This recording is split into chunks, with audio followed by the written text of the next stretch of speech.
Hi, Iris. I'm Dr. Susan. Welcome to the Be Your Own Brand of Sexy community.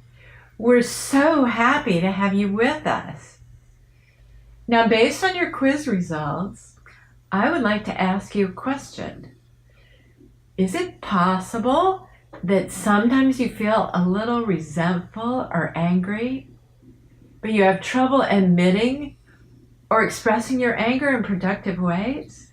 Now, please be honest. It's just you and me right now. No one else has to know. If this sounds familiar, please don't worry. You're in good company. A lot of women are raised to keep our feelings, especially the negative ones like anger, to ourselves. We're just supposed to avoid anger and conflict, right? You might even have trouble saying no because deep down, you're not able to admit it when something has made you angry. But when you're unable to express negative emotions and act on those emotions by saying no when something upsets you, it can make you a target. Toxic men can use this to trample all over you and ignore your boundaries. And in a way, you're teaching people how to treat you. You don't want to train a guy to mistreat you, do you? Yikes! Could you be doing that? When you're angry and unable to express it, it can come out in other ways that just compound your problems with men. Can you relate to Katie's story? Katie liked Matt when she met him.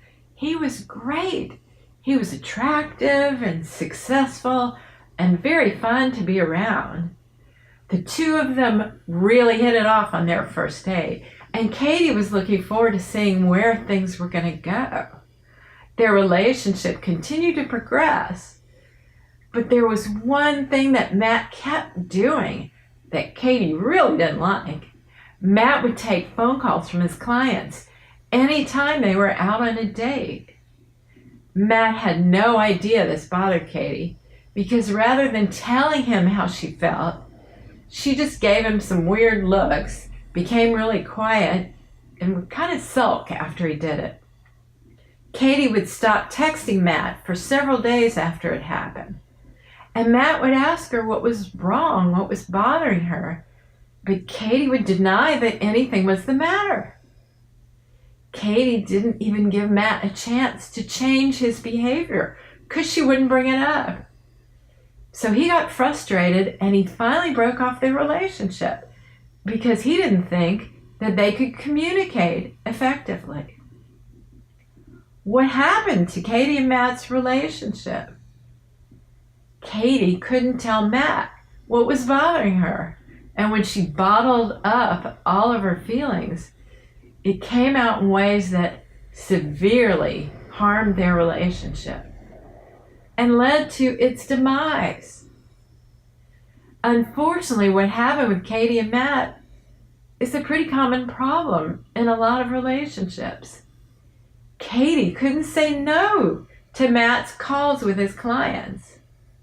Rather than being honest with herself and with Matt about her feelings, Katie tried to pretend that she wasn't angry. But to Matt, it was obvious that she was, and something was wrong. He just didn't know why. When he tried to communicate with her, Katie denied her true feelings. Now, in this scenario, Matt was the one who was looking for a real and genuine relationship. But how could he stay in a relationship with a person who refused to be honest and to communicate? Matt didn't even know who Katie truly was because she was too afraid to be open with him. While Matt wanted a relationship with more communication and openness, Katie was way too scared to stand up for herself. Direct conflict really frightened her, and being open with Matt was kind of threatening on a very deep level. So if this feels at all familiar to you, then it might be time for you to learn how to be your own brand of sexy.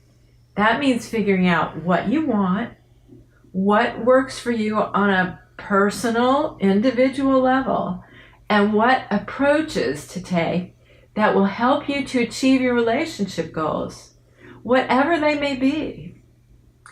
Being your own brand of sexy is all about learning how to say yes and no when you really mean them. Yes to what you want and no to what you don't want. Katie couldn't say no to what she didn't want. Do you also have trouble saying no? Are you afraid of feeling angry and expressing it?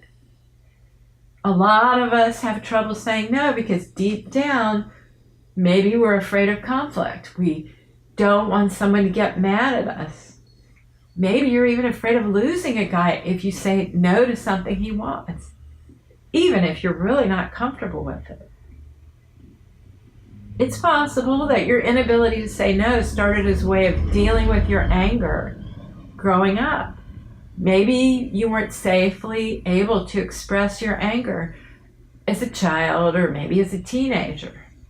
But there are constructive ways to express those angry feelings that can make you feel a whole lot safer in a relationship. If you can't express your true feelings when they first arise, they're going to often come out in less than ideal ways that aren't even aligned with your values. It can be hard to say no when anger and conflict scare you. But you can do this. Anger and resentment are signals that something's bothering you, and it's healthy to be aware of those signals. Those are boundaries. You want to develop that intuition about your boundaries, about what you want and where those boundaries are. Those signals are telling you that you need to find a good, constructive way to say no to something that you don't like. Now, if you want to improve the way you handle resentment and conflict, it's usually best to start with baby steps. Like practice this on men you aren't romantically interested in, or with people you don't know, like at the grocery store. Are you still not comfortable giving a hard no? Well, that's okay. At least just don't say yes.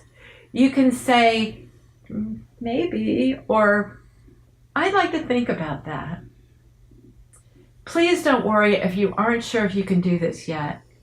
You've signed up for my weekly secrets and tips, and all about how to be your own brand of sexy.